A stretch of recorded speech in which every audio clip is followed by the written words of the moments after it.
over there? Good morning. Good morning, Director General. Welcome. How are you today? Fine. Great.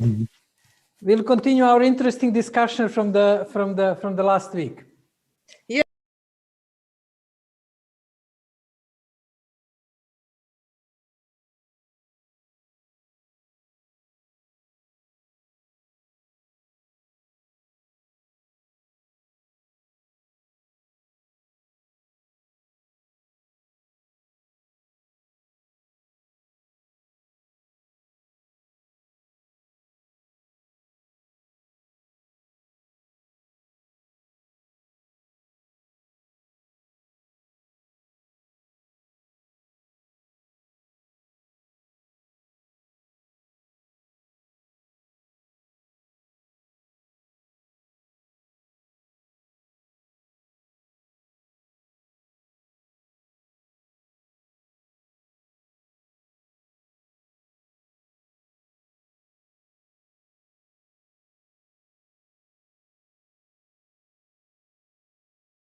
Hello, ladies and gentlemen, dear guests. It's great to welcome you to the May part of our Geneva tours. As you know, since January, we have been running Geneva digital tours on different issues, on standardization, on data. And today, this month, during the month of May, we are running a tour which is focusing on interplay between digital and environment. We've been trying to walk through the Geneva and through visiting different places. Here is behind me is the map with very rich Geneva environment, dealing with digital and issues related to climate change, biodiversity and environment. Therefore, every month we will be moving with our tour. Next month we'll focus on data, after that artificial intelligence, cybersecurity. We invite you to join us on this tour. One of the main purposes of this tour is to discover hidden gems in Geneva, dealing with the scientific, cultural, human rights and other issues, and also to connect the dots. To connect the dots between different organizations, between scientists, civil society, media, and other actors. And this is the canvas, background for our discussion today. Today, we are particularly honored to have with us really distinguished group of speakers who will help us to connect these various dots. First, I would like to welcome Tatiana Valovaya, Director General of the United Nations Office here in Geneva. And not only a high official of the UN, but also thinker which in her interview helped us to reflect on some broader issues that we should keep in mind. And we'll get back to this in a few minutes. We have with us Ambassador Thomas Schneider, Head of International Relations Service of Swiss Federal Office of Communication, one of the pioneers in internet governance and connecting different dots between society, human rights, and now environment. Mr. Chengetai Masango, head of United Nations Secretariat of the Internet Governance Forum, the only place globally where digital issues are addressed in cross-cutting way. Next meeting of the IGF will have environment and digital high on the agenda. We have today with us Dr. Stephen Ramage, the head of external relations at the Group on Earth Observation, GEO or GEO. Stephen will help us to connect also these global dots to the local dots. Therefore, underlying theme today is to try to enrich this canvas by putting together various dots. Let us dive deep very fast. Director General, in the last week interview, you basically made a very interesting reflections on the Vladimir Vernadsky, who together with Pierre Desjardins invented the concept of noosphere, basically arguing that this Russian scientist and the French Jesuit, two of them were, which is very important scientists, they argued that we have geosphere, basically earth on which we walk, water. Therefore, we have biosphere with the living organisms, and we have a new concept of noosphere space of creativity, human activities, and human ingenuity. And they argued, first Vernadsky and then Desjardins, that this interplay will be crucial. Now, as you, Director General, pointed last week in your interview, this interplay between geosphere, biosphere, noosphere is basically in the core of some issues related to sustainable development goals and dilemma that we are facing in making more synchronous relation with this three sphere. What would be your suggestion? What would be your reflections, in particular on the role of International Geneva in connecting this three sphere and the policy space, which you are leading in Geneva with as Director General of the UN office? Over to you. Thank you very much, and it's my pleasure to be with you today. I would really to say that these scientists, Russian scientists, Vernadsky and many other scientists more than 100 years ago, they were revolutionary because they were visionaries, because they could see and explain events which were just not obvious to ordinary people, but they were not obvious to many, many scientists and thinkers. And that was exactly the case with noosphere.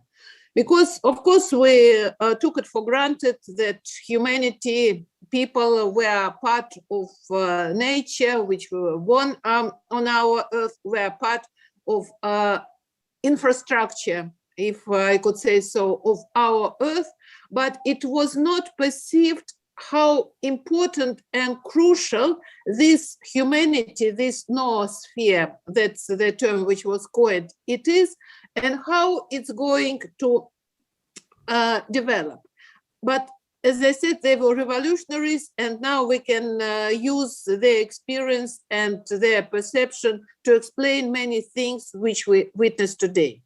And what we witness today is absolutely a clear confirmation of this theory.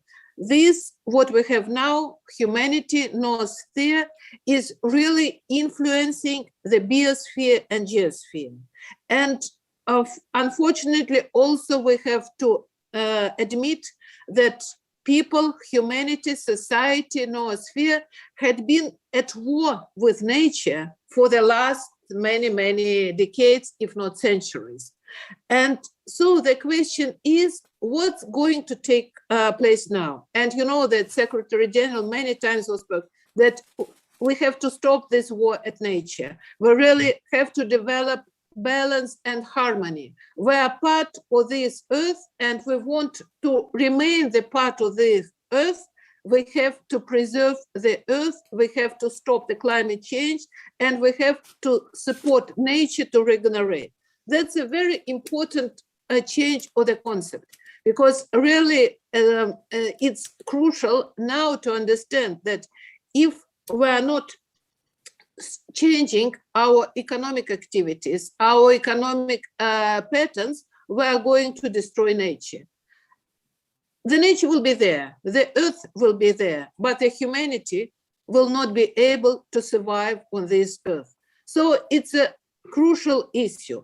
And of course, now we have another dimension. And I think it's also very important to understand that apart from this environment issue, we have now another dimension when we're speaking about digital dimension, digital economy. digital civilization, how this is going to be a part of this noosphere. What are the pros and cons of new technologies? Because of course there are lots of very positive things, but also there are, as we call them, dark side of the internet, dark side of the modern technologies. How to bring everything to harmony. And here I think Geneva is the place to discuss these things and to look for solutions. Because when speaking about the dots, I would say there are very many dots here in Geneva on the map. And of course, when I'm speaking with you today, I'm speaking also, well, practically on behalf of my colleagues who lead very important UN institutions here belonging to UN family here in Geneva. Because we have quite a number of key organizations which are dealing exactly with this issue. For example, a World Meteorological Organization, International Labour Organization, or WIPO, Intellectual Property Organization, or International Telecommunications Union. So I would say that there are very important key players here in Geneva, belonging many to UN family and some not belonging to UN family, but we all try to work very close together, really who can provide material for making decisions and for looking solutions how to address these issues. I think that's for start. Over to you.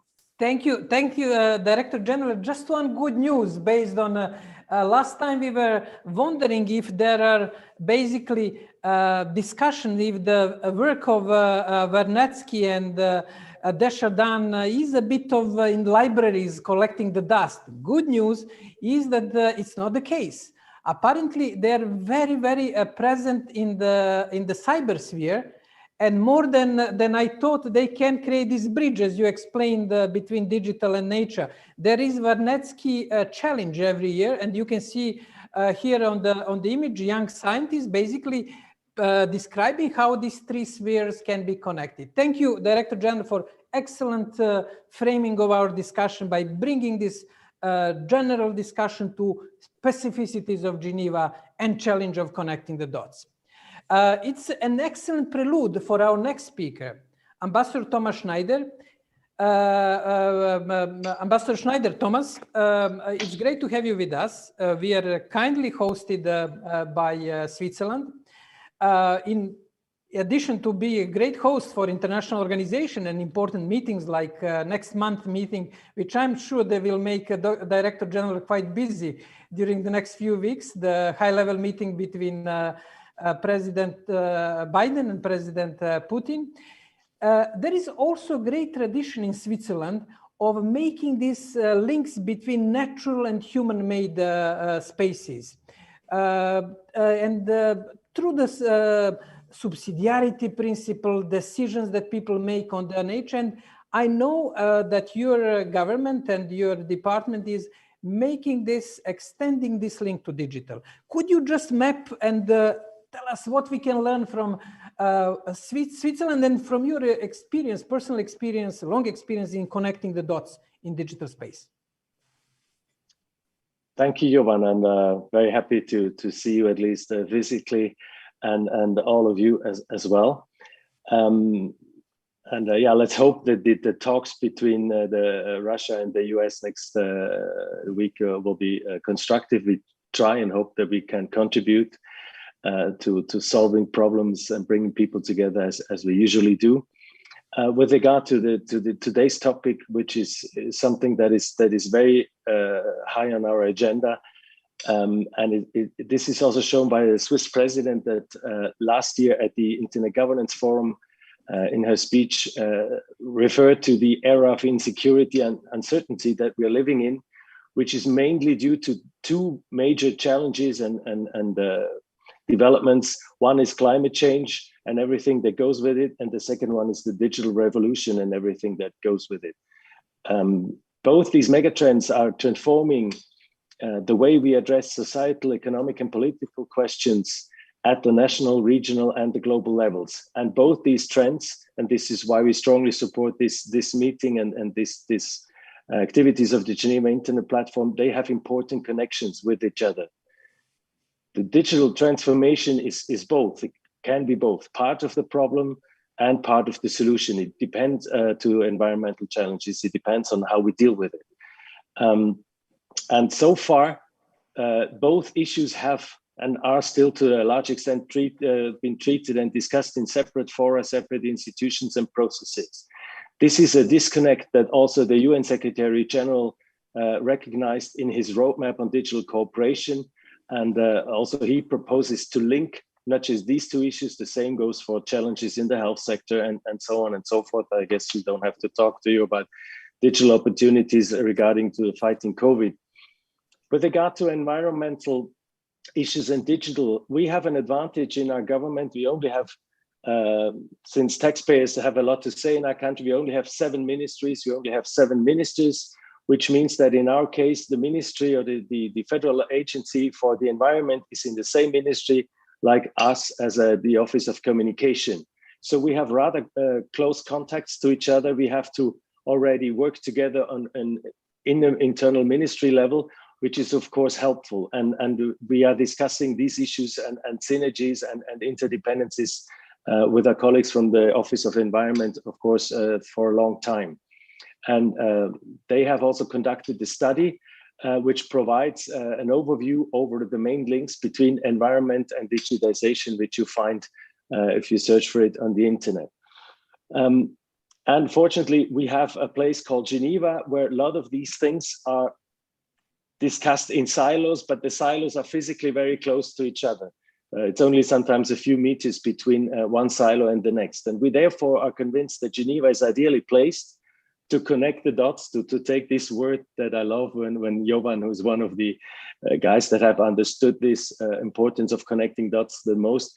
Geneva is an ideal place to connect these dots, to bring the people, to bring the silos together. That doesn't mean tear the walls down, tear the houses down, but open up the doors and the windows to talk to each other and to work together. And with all the institutions in Geneva, we think that we really need to seize this vicinity, this closeness of these institutions, be it intergovernmental institutions like ITU, WMO and others, but also private institutions, think tanks, associations, and so on that are based in Geneva.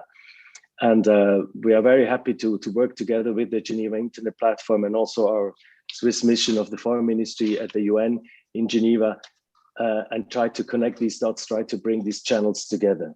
One important forum in this regard is also the World Data Forum that is coming up, where also the issue of environment and data has been recognized as one of the key issues. Because we think if we want to really successfully approach the challenges or reduce risks and maximize opportunities in a comprehensive and coherent way, we need to look at these interdependencies and try to find ways to deal with them. That goes into looking at the global supply chain in product production or service productions. That needs to include trade issues, labor issues. Also there we have the WTO, we have the ILO present in Geneva and other players. So we need to bring these mega trends together, find out who's doing what, who is struggling with what, and who can help. And one of an important forum to bring this all together is the Internet Governance Forum, whose secretariat is, and we'll hear Chengetai soon, is also located in Geneva, which for us is an important platform, is an important open platform where anybody, not just internet governance freaks, whatever you call them, I consider myself one of them, should be discussing, but there we should meet people that are using data in the field of environment, in the field of health, and so on, to come together, to complement their knowledge, to develop a collective intelligence, to deal with artificial intelligence and find out how to best use these new opportunities that we have. This is also the reason why we strongly support the idea to develop the IGF into something even bigger and stronger under the notion of the so-called IGF Plus model, where we really do hope and are convinced that this strengthened IGF will be a catalyst, not just to bring together ideas, but also bring together people and get things done on the ground with a very pragmatic approach, which is also very much in line with the Geneva tradition to bring people together and try to not discuss about ideologies and political visions in detail, but actually to go for pragmatical solutions that actually make a difference to the people living anywhere in the world. So this is for us a crucial thing, to bring all of this together. Of course, this is complicated and much easier said than done, but we are convinced that there's no other way. We also do support, of course, the UN and the Tech Envoy office and the Tech Envoy, and hope that this will be an important catalyst function that will help to bring people together. And as a concrete step, we have encouraged and seed funded an initiative in the framework of the IGF, which is a new thread that it started last year, that is in particular dealing with digital and environmental issues and climate change. And that is only one challenge, but we hope it is a constructive channel that will help to bring this together. And if you allow me just one final word, also on the substance, as data and AI and digital technologies gain in importance in every aspect of our life, and we see the potential for economic and societal innovation, but we also do see a risk. We do see fears of people that are afraid of losing control, not just over their data, but in the end over their life and over their freedoms to decide. We think it is crucial to not see human rights and data protection as a dichotomy versus economic and innovation. We need to bring this together. We need to develop trusted data spaces where people are willing to share their data for the benefit of our whole societies, for the benefit of our environment, because nice technologies are useless if people don't trust them and people refuse to use them because they are afraid that they lose control. And this is why we have started an initiative on national level, and also are seeking for allies and like-minded internationally that are looking into what we don't call it digital sovereignty, because that in many ways alludes to sovereignty of the state. We call it digital self-determination, because that alludes to the aim of individuals to control their data, or keep maximum control and decide who they want to share their data with, so that data can be used for the benefit of us all. You. So I will not go into detail about this, but I'm happy to talk about it. Excellent idea that we will develop further in discussion. And we have now a nice meeting by Director General setting the stage broader and focusing on Geneva, you providing concrete suggestions and inputs, how we can start connecting the dots around the IGF and around the World Data Summit. And now we move to very concrete initiative, which you indicated. This is the Internet Governance Forum, and focus on the next meeting in Katowice. Inshallah, it will happen in vivo or in hybrid form. Cengede, could you give us more reflections on that dynamics on IGF and environment, and complement what Director General and Thomas indicated so far? Over to you. Right. Thank you very much, Jovan, and thank you very much for inviting me here. Yes, as you said, the environment has become a very important topic within the IGF. And as you know, the IGF is a bottom-up multi-stakeholder effort. So it has become an important effort, not just because the Secretary General and UNEP have issued a call for action, but because the stakeholders themselves feel that this is a very important topic, and it must be addressed within the IGF, using what the IGF is good at, bringing multiple stakeholders together from the private sector, the governments, and NGOs and IGOs together as well, and also the technical community. As you said, the environment track did really start last year, and we did have a track, and we're very fortunate not just to be based in Geneva with many like-minded organizations around, but also to be hosted by be in a host country that is also very supportive and also very progressive, and that Switzerland did give us some seed money to start the environment track that we have, the policy network. And as you mentioned, we do have our IGF, which is going to be in Poland, 6th to 10th of December. It's going to be hybrid format. So all those who can make it to Katowice, you please come. But if you can't make it to Katowice, we will still have it online. Now, as you know, we do have a MAG, as a multi-stakeholder advisory group, and we took the suggestions from the community, and they actually set up some themes. So for our main themes, we have these main focus areas: economic and social inclusion, on human rights, and also universal access and meaningful connectivity. But if you look at the emerging and cross-cutting issue areas that were chosen for this year, you can see that environment, sustainability, and climate change is one of them. So this is cost-cutting, and we do believe that it does touch upon every single aspect that we are doing. When we are looking at it, you don't just look at human rights, you don't just look at security, but you also should look at the environmental impact of anything that you're doing within the IG space. And we do have, as mentioned before by Ambassador Schneider, the policy network on environment.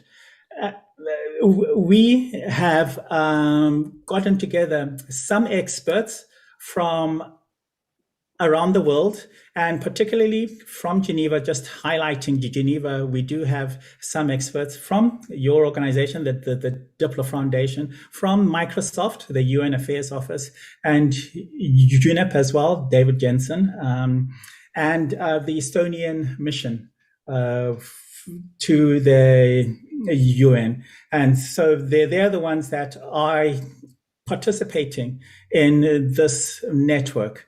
And at the moment, they are discussing exactly which aspect that they are going to tackle on the road to Katowice in 2021.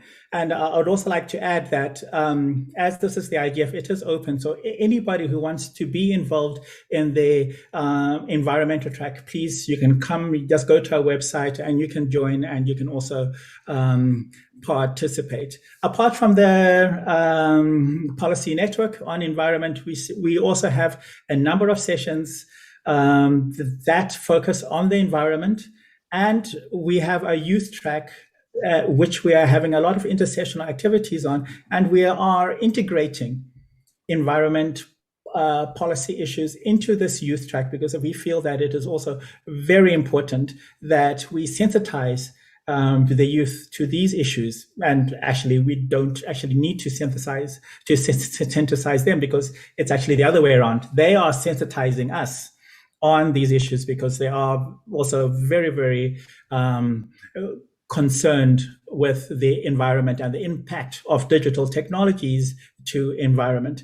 And I would also just like to mention that it's not just the impact of digital technologies in a negative context, how, you should have renewable energies, recycle the products, etc., but also how we can use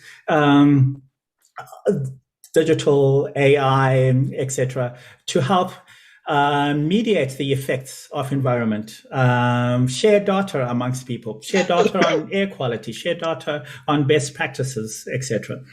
Thank you. The Secretary, the Director General did mention the SDGs, and at the IGF we do connect SDGs to all the tracks that we do have. And for the environment track, these are the SDGs that we do connect to. That is clean water and sanitation, SDG 7, clean energy, 11, sustainable cities, of course, which is also very important, climate action, and of course, clean water and life on land. So those are connected to our environment track. But I'll stop there. Thank you. Thank you, Changitai, for bringing all of these elements and enriching the thread which was developed by Director General and Ambassador Schneider on this interplay. And basically, we have noosphere appearing already. And after the Stephen Ramage link bring his point, we'll ask Director General to reflect once more one of these elements. I know your agenda is today very busy. Thank you for being with us to try to help us to connect the dots based on this excellent presentation. Just one point from discussion. There is a comment from the Stephen Ramage on a writer, the Scottish writer who wrote the R.C. Venworth, I hope I'm pronouncing correctly, Venworth Thompson, who wrote book on the growth from just over 100 years. We had Varnetsky, we have Desjardins, we have now the Scottish scientist, we have an excellent Swiss scientist. There is one, well, you're very familiar, Nikola Tesla, who basically laid the basis for our electrical age, who more or less envisaged also noosphere as a sort of wireless network over the earth, and he did experiments. Therefore, that could be one idea, to bring together these thinkers together with young people and to see how to undust this thinking, because these people had probably more time, less social media than us, and they had more time to reflect broader. Therefore, we'll be hearing from Director General overall summary of the so far three interventions, and we are moving now to Stephen. Stephen, you are connecting the dots at the observatory, Earth Observatory. What do you observe? What's going on in the world and what's going on in Geneva? Could you give us a bit more reflections? Is a noosphere appearing? How do we deal with the geosphere, with the biosphere? Let us hear your reflections. Stephen Ramage, Head of External Relations of GEO. Okay, go ahead. Thank you, Jovan, and thank you to the previous speakers. The GEO Secretariat, the Group on Earth Observations, is based in Geneva. We've been here for 15 years. And I just did a quick tally to see how many organizations we work with. And I think it's about 15, at least 15 different ones in Geneva. But we don't actually work with IGF, which is quite interesting. But we do work with the Director General's Office on PCP, and we work very closely with Switzerland, particularly with FOEN or BAFU, however you call it, with the Office for the Environment. But one of the organizations I've started working with most recently is the World Economic Forum. And it's interesting because we've been working as an intergovernmental partnership. We've been working with governments, and we represent 120 countries. We've been working with governments for most of our time. And now we've moved a lot into private sector. And one of the things that the World Economic Forum talks about is the fourth industrial revolution. And they talk about this convergence of digital, physical, and biological realms. And so this matches with some of our work, where we look at the food, energy, water nexus, and some of this other stuff. But I wanted to say that really our work would be impossible without digital technologies. We monitor the pulse of the planet using sensors in, on, and around the Earth. And we call this Earth observations. So these could be satellites. It could be on the ground or in the ocean, in situ devices, and it's also modeling. So it's much, much more than just information from space. The outputs and the outcomes of our work are focused on environmental and societal impact. So we've really moved how we do our work over the last number of years to be more results oriented. And one of the teams that I lead works on the science policy interface. And this is really important because it's different languages that are being spoken by different people. And we've run workshops to bring them together to get the lexicon, the taxonomies, the understanding the same across the different communities. And I think that's really critical. We've heard about the SDGs. I mean, some of the work we do in terms of what Chengetai presented, we work on all those SDGs that he showed, but we also look at things like poverty mapping, food security, land degradation neutrality, ocean health, water resources management, and using all of that, using Earth observations to record and assess what's happening. The important thing is that we can do change over time. You know, people call Earth observations frontier technologies, and this kind of makes me laugh a little bit because we've been doing this, you know, we've had this since the year before I was born. This has existed, and I'm 50 next week. So this is not new stuff, you know. People are just starting to become aware of it. And so it's really important because we have huge amounts of big data. We have petabytes of data coming out from single organizations. And we have about 600 or 700 organizations within GEO, maybe even 1,000. We don't know. There are so many in our network. So we have these considerations about big data. And we need to be able to translate all of this into policy and action. So we work on the Sendai framework, the Paris Agreement, the UN 2030 Agenda, the Convention on Biological Diversity, all of these different policy areas. But I think one of the key things not to remember, for us not to forget, is we've recently created a working group on equity, diversity, and inclusion so that we can be more encompassing and think about these different requirements and considerations. And Director General kindly opened our Indigenous Summit in December last year, and we had 1,400 people. We thought we would get 200. We had 1,400 people turn up online to listen to us talk about Indigenous data sovereignty. Sorry, Ambassador Schneider, we actually called it sovereignty. But to talk about these topics and to talk about people who live in marginalized and underrepresented communities where there are large land areas, there are large forested areas, they're on the coast, the ocean is really important to them, ice melting really has an impact on their lives and their livelihoods. So that's really what our work is about. I mean, we've been working on open data, so accessing and sharing Earth observations since we existed. So we've been pushing open data very hard, and we've had a number of successes, and we've been able to help with some of the major programs, Landsat, Copernicus. A couple of years ago, Japan and China and Korea have announced open data as a result of our work. And so now we're moving to open science. And so we're focusing on that as well. So I'll leave it there because that's 5 minutes, but that hopefully complements what the previous speakers have said. Great.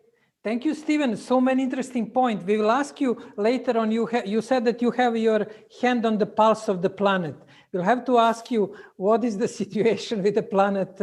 What is the blood pressure? How is the heart functioning? And all of the dysfunction. But we'll leave this question for later on. Thank you for pointing to the question of lost in translation, a rediscovery of issues, which is fine to some extent, but we have also where we started with the Director General also to see what people before us, can we build on the wisdom and the reflections of people before us, and obviously add our layers to the noosphere.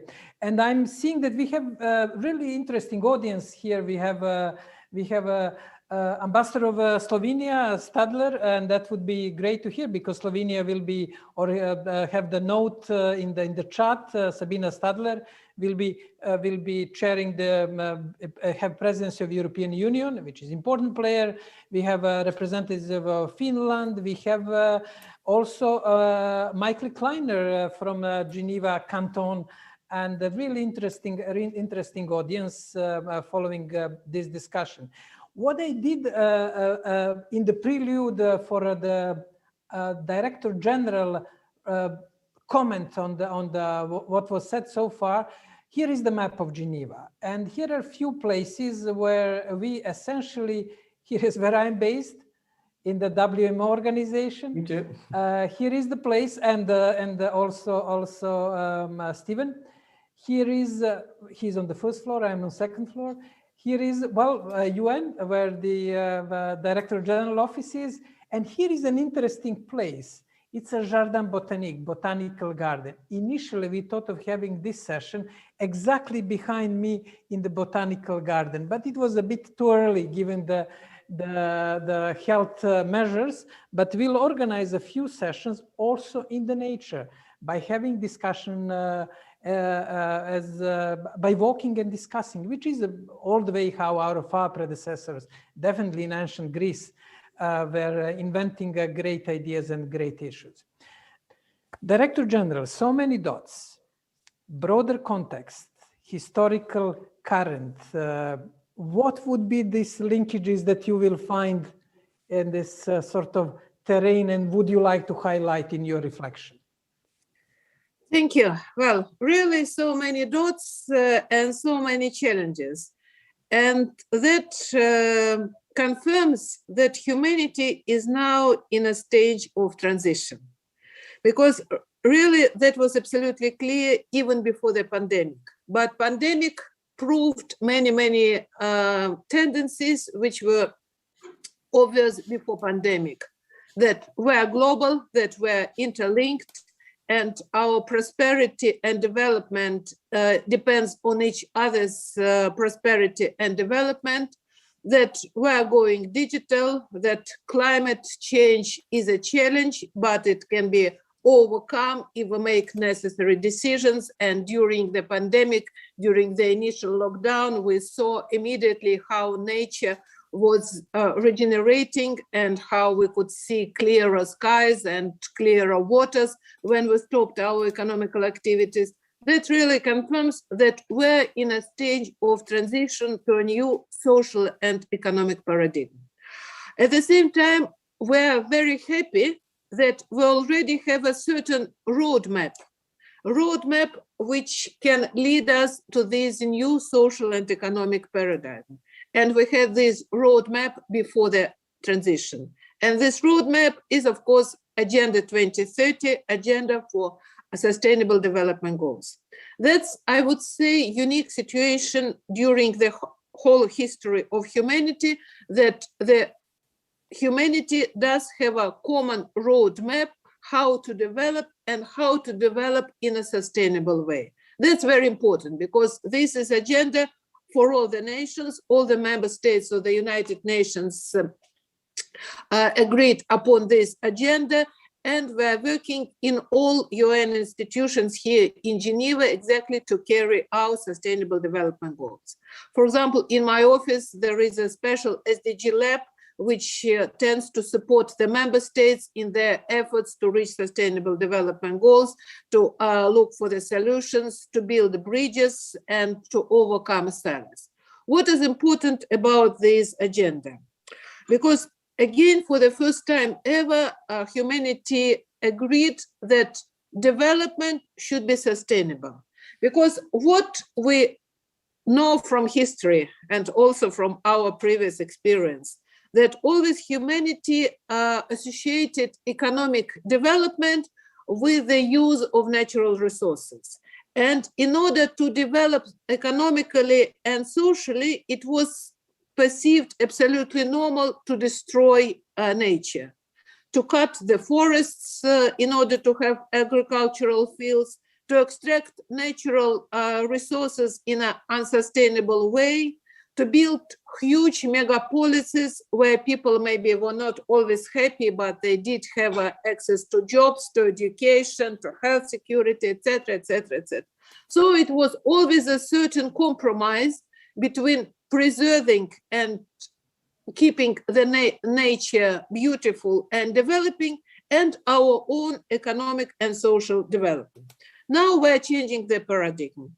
We understand that there shouldn't be a compromise, but there should be harmony, that we, humanity, can develop in a very sustainable way, and that having prosperity doesn't mean you have to destroy nature. There are additional resources, and digital revolution is one of these resources. And what is very important for us, that SDG goals are not only about indicators. It's not only about statistics. Of course, we hope that by the year 2030, we'll reach certain economic indicators which will prove that we are really reaching these goals. But one of the very important part of SDG agenda is the change of a mindset. By 2030, reaching sustainable development goals should become a mainstream for everybody. And from now on, we should really develop in a sustainable way. And when we're thinking about new projects of development, we should take into account all these interlinkages. And finally, one very important thing, as I said, when we're global, and the pandemic proved how interdependent we are.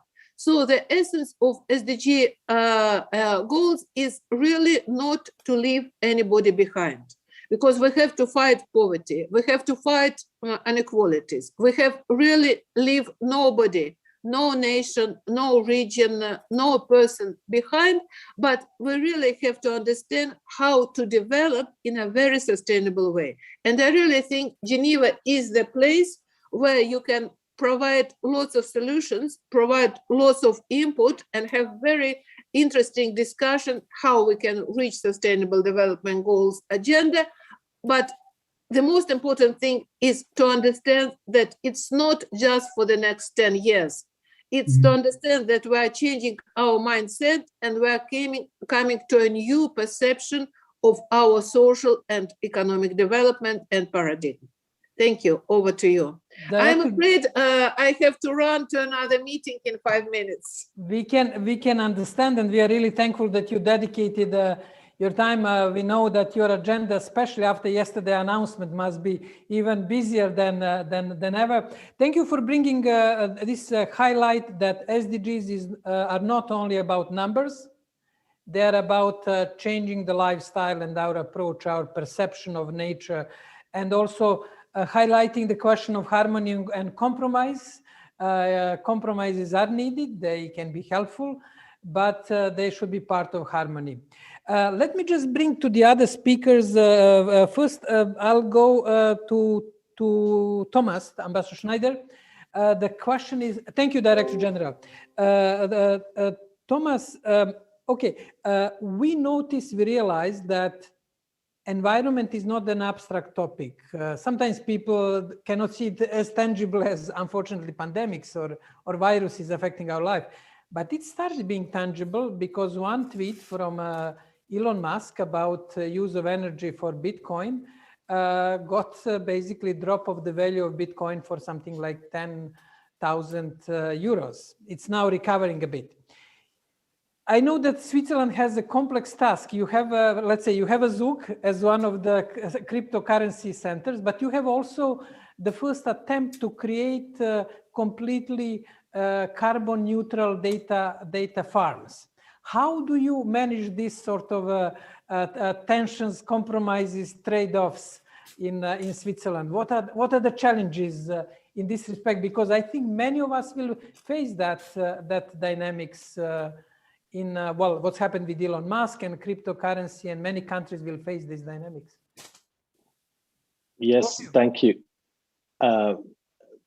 Before I go into directly answering your questions, I'd just like to refer to two things that Stephen and also the DG of UNOC said. And it's of course true that much of what we are discussing, much of what we are doing, actually, most of it is not new. Data has been collected on the environment for ages, and we've been working on what we were calling information society and then internet governance. Now we call it digital, whatever. This is all not new, but one thing that is new is the urgency, the awareness, the framework of the SDGs that allows us, and this tries to answer your question, Johan, that allows us to see things, different aspects of in a holistic way. It's not just about I don't know, it's not that, again, not the dichotomy that the DG has raised. It's not economic development or prosperity versus protecting our environment versus human rights. We need to, of course, there are tensions between different goals or between different SDGs, there are tensions, but we need to bring this together. And we are convinced that it is possible to bring these things together, but this means that we have to talk to each other. We have to understand these interdependencies and try to identify win-win solutions, if you use the economic terms, where you can do one thing while not working against or do something good while not producing something bad at the same time, or at least minimizing negative effects. And this is how we work in a Swiss government, in a Swiss political tradition. I hope we can keep it, that if you make all voices heard, this is the first condition to realize what is at stake, what are potential positive effects, potential negative effects of something. If you take Bitcoin, we need people that say, okay, Bitcoin and blockchain technology offers great opportunities, but they have costs. They have costs in terms of environmental, but there may be different. There's not just one blockchain technology, there are different ones. So we may go for those that have a smaller negative effect. So we need to bring the environmental experts together with the financial experts, because none of them can find the solutions alone. Again, this is my notion of collective intelligence. We need to learn together in a way that we know more than the two people together know more than 1 + 1, but they know actually what 3 people could know if they wouldn't talk together. That's the only way, and we hope to work with all of you to go towards that direction, because there's no alternative. Thank you. Thank you, Thomas. Probably Ubuntu saying I am because we are, and that's one of the great sort of one-liner from Africa's wisdom.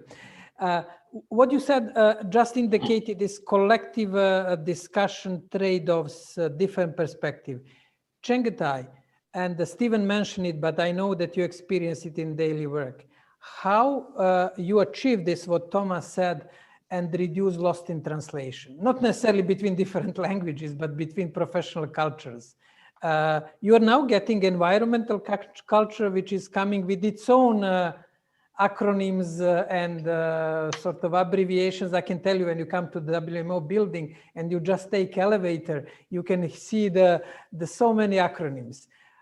What could you give us as a suggestion to reduce lost in translation on that deeper level, not linguistical necessarily? I mean, thank you very much, Jovan. The best thing that people can do, of course, is to come together in a non-conflictual environment and just talk about these issues, talk about them across the various disciplines. And as you know, I mean, you're a scientist as well, is that these disciplines, I mean, these demarcations are just man-made demarcations just so that we can better understand them. But everything is interconnected. There's nothing that stands alone, whether it be environment, whether it be digitization, technology, mining, whatever it may be. Everything is interconnected. And from time to time, it is very important that a dialogue starts. And of course, as with all dialogues, as with all conversation, at the very beginning, it may be difficult for people to understand each other. But as they get into the practice of talking together, as they get into the practice of looking at problems and looking at solutions, you know, from their different angles, I think it will get better, and we will reduce this lost in translation bit. So that's what I can say, yes, to encourage discourse. Your point is that we need time, we need the patience, and we need listening. We need a bit of empathy to understand each other. That's an excellent contribution. And Stephen, you put the metaphor of a pulse of a planet. If I want to see the pulse of the planet, to put my finger on the planet, where can I go? Can I do it? Where in the future we can do it? Is the Road to Bern and World Data Forum solution where we can start designing this system which can help us to have the understanding what is the situation in geosphere and biosphere, and if not, noosphere? Any reflection that where we are today on that device and what we should do in order to have it operational? Yeah, I mean, I think it goes back to the trust issue. Part of every single day now, I'm getting some kind of dashboard or platform or something that is looking at, ESG or, environmental, social, and governance aspects, or looking at methane monitoring, or looking at different elements of greenhouse gases. You know, there are so many of these different types of solutions now available. I mean, one of the ones we work closely with is the World Environment Situation Room from UN Environment, from UNEP, and they're feeding into a platform that we have. So we have hundreds of millions, 400 million open Earth observation data resources, data and information resources. So all of that is freely and openly available. And we're building a knowledge hub, which will take the data, the methods, the algorithms. I mean, I don't want to get too technical on it, but basically we're going to create a place where everyone can go and get everything that's coming out of our work program. So these 110 projects that we have working on, some of these projects, for example, we have one on global agricultural monitoring that has over 100 partners. We have one on a biodiversity observation network, which has over 100 partners. So if you think about scaling up all of this activity we're doing globally and trying to capture it, I'd take it back to my original point about, you know, the WEF quote that I used from the World Economic Forum. There's more of this kind of collaboration and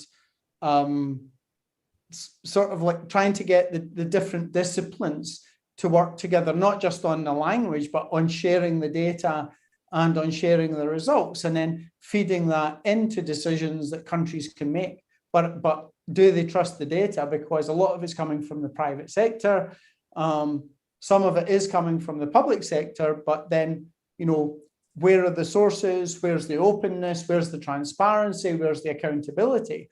And that's why I said we're moving to open science, because a big part of the open science is having all of that underpin the availability of data. So the planet in parts is actually in pretty good shape. There's a lot of doom and gloom, but there are some amazing things also happening. And I think we also need to promote the positive as well as the negative. But I just want to close on what Ambassador Schneider said. You know, on the supply chain, one of the things that someone sent me this morning is that United Cacao have decimated a part of the Peruvian Amazon. And they said that they hadn't done this, but we were able to, using Earth observations, we were able to prove that they had systematically degraded the land. And so that has all sorts of impacts on, you know, livelihoods of people, on biodiversity, on releasing carbon, on not capturing carbon. There are so many different impacts. So that's when I say about measuring the pulse of the planet, those are all the different things that we're measuring. It's not just greenhouse gases, it's across the board, from agriculture to biodiversity to climate, disasters, energy, forestry, water, oceans, urban. All of those different areas have an input. Thank you, Stephen. First, for giving us good news that the Earth is not in as bad shape as we can find sometimes in newspapers and the media coverage. This is reassuring. And you basically introduced this is basically pulse of the planet. And I would conclude with what Ambassador Schneider Thomas said about the question of breaking silos and bringing these broad issues and sometimes abstract issues to direct concern and interest of people. And probably as we are developing this device for the pulse of the Earth, we should think also carefully how we can present information to citizens, to people who are now discovering the impact on the, let's say, climate change or digital or data or other issues. And that would be, at least for me, and since I'm concluding the session, one of the strongest sort of takeaway from this discussion. We in Geneva have a capacity, actors, experience, broader setting of the Swiss tradition in this field, international organization, wisdom of many actors to start developing that device. I will use metaphorically device, like the device to have to measure pulse of a planet. And this is a nice segue for the next month discussion, which will focus on data in environment, but data in other fields. most likely we'll have a real walk next week. We will go definitely to Jardin Botanique, but we'll also walk through Geneva and visiting different places. With this invitation to walk conceptually, intellectually, but also physically with us, I would like to thank our speaker, Director General, Ambassador Schneider, Mr. Masango and Mr. Ramaj, Stephen Thomas and Chengetai for great reflections, great introductions, and one step forward in inspiring new thinking and new ideas in the best tradition of the Vladimir Varnetsky and Pierre Deschardin, who introduced this great concept of noosphere. A lot ahead of us, but good news, creativity of Geneva will help in advancing solutions for the wider world. Thank you very much. Have a nice day and talk to you soon on Data Talk. Bye-bye. Thank you very much, Jovan. Thank you. Thank you. Great session. Thanks. Bye all. See you next time. Oh, bye. Bye.